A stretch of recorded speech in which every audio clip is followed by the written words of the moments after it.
In front of me is OPPO A5x, and today I would like to show you how you can change sleep time to never.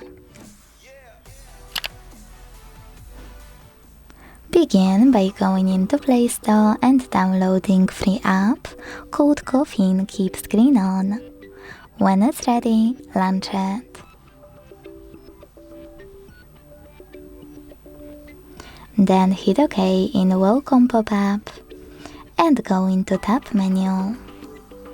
Now you need to edit your shortcuts by clicking on those three dots at the top right corner, selecting Edit Styles, and looking for Caffeine 1 at the bottom.